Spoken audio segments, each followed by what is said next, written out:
हमारे सरकार से कुछ सवाल है और वो सवाल जरूरी है। इस तरह के भ्रामक सर्वे लाकर आप इस देश की क्रेडिबिलिटी पर, डेटा की साख पर देश की आर्थिक क्रेडिबिलिटी को ध्वस्त क्यों कर रहे हैं? और जब भी कोई सरकार आंकड़ों के साथ खिलवाड़ करती है, आंकड़ों की हेराफेरी, आंकड़ों की जालसाजी करती है, उसका पूरा पूरा प्रमाण आपको निवेश जो गिर जाता है उसमें दिखता है।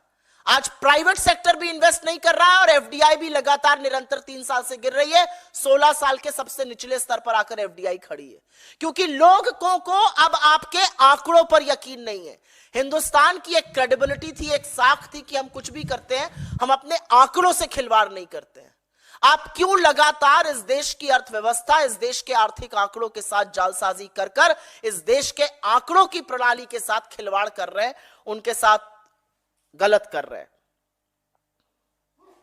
हमारा एक सवाल और है, सरकार अगर 5% गरीबी की बात करती है तो सरकार 46 रुपए प्रति रोज के लोगों के लिए क्या कर रही है? 67 रुपए प्रति रोज जो शहर में लोग हैं उनके लिए क्या कर रही है?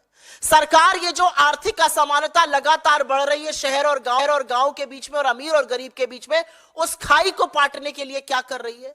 ये सब बड़े वाजिब सवाल हैं और इस सवाल से पूछे जाने चाहिए।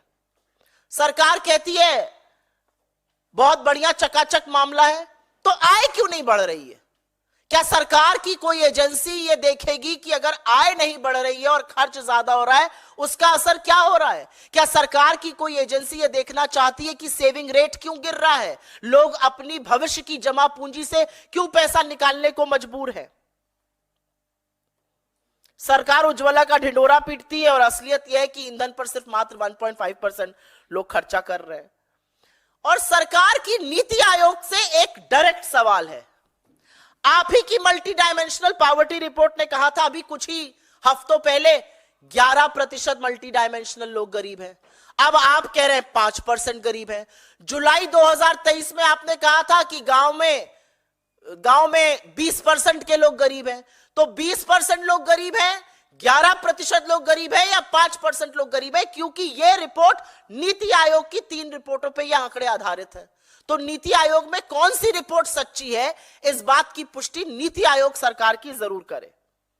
और असलियत यह है, अगर विश्लेषकों की माने तो यह सब इसलिए किया जा रहा है क्योंकि जो महंगाई की लगातार बढ़ती हुई दर है, सीपीआई जो कंज्यूमर प्राइस इंडेक्स है, जो रिटेल इन्फ्लेशन जिसको कहते हैं, जो लगातार 6% से या तो बाहर है या 6% के करीब है, जो 4% होना चाहिए था उसकी सीमा रेखा से लगातार बाहर है, उसमें फेरबदल करने की कोशिशें की जा रही हैं कि किसी तरह से उसको भी जालसाजी करके नीचे लाया जा सके और फिर टीवी पर बददिमाग प्रवक्ता और मुंह बोले मंत्री पीठ ठोक ठोक कर कहे हम तो महंगाई की दर को नीचे ले आए।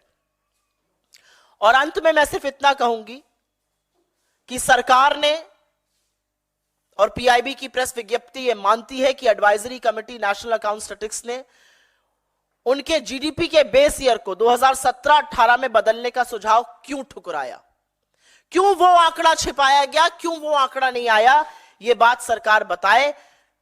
हमारे हिसाब से इस मंच से हमारी एक ही मांग है कि आंकड़ों के साथ जालसाजी और खिलवाड़ बंद कर दीजिए। अपने नैरेटिव के लिए इस देश की आंकड़ों की साख पर प्रहार मत कीजिए। आप ही का आंकड़ा अगर मान ले तो 46 रुपए प्रतिदिन पर 5% इस देश की आबादी गुजर बसर करने को मजबूर है। उसी में खाना, उसी में पढ़ाई, उसी में दवाई, उसी में कपड़ा, उसी में रोटी करने को मजबूर है। उनके बारे में यह सरकार क्या कर रही है? और मैंने कुछ लोगों का नाम लेके यहां पर साक्ष्य दिए थे। अगर सब ठीक है तो ये जो सड़कों पर बेरोजगार घूम रहे हैं इनकी स्थिति क्यों नहीं सुधर रही है? अगर सब ठीक है तो 2 किसान हर घंटे आत्महत्या क्यों कर रहे हैं? अगर सब ठीक है तो 2022 में 7,000 से ज्यादा लोगों ने अपनी जान क्यों ली आर्थिक तंगी?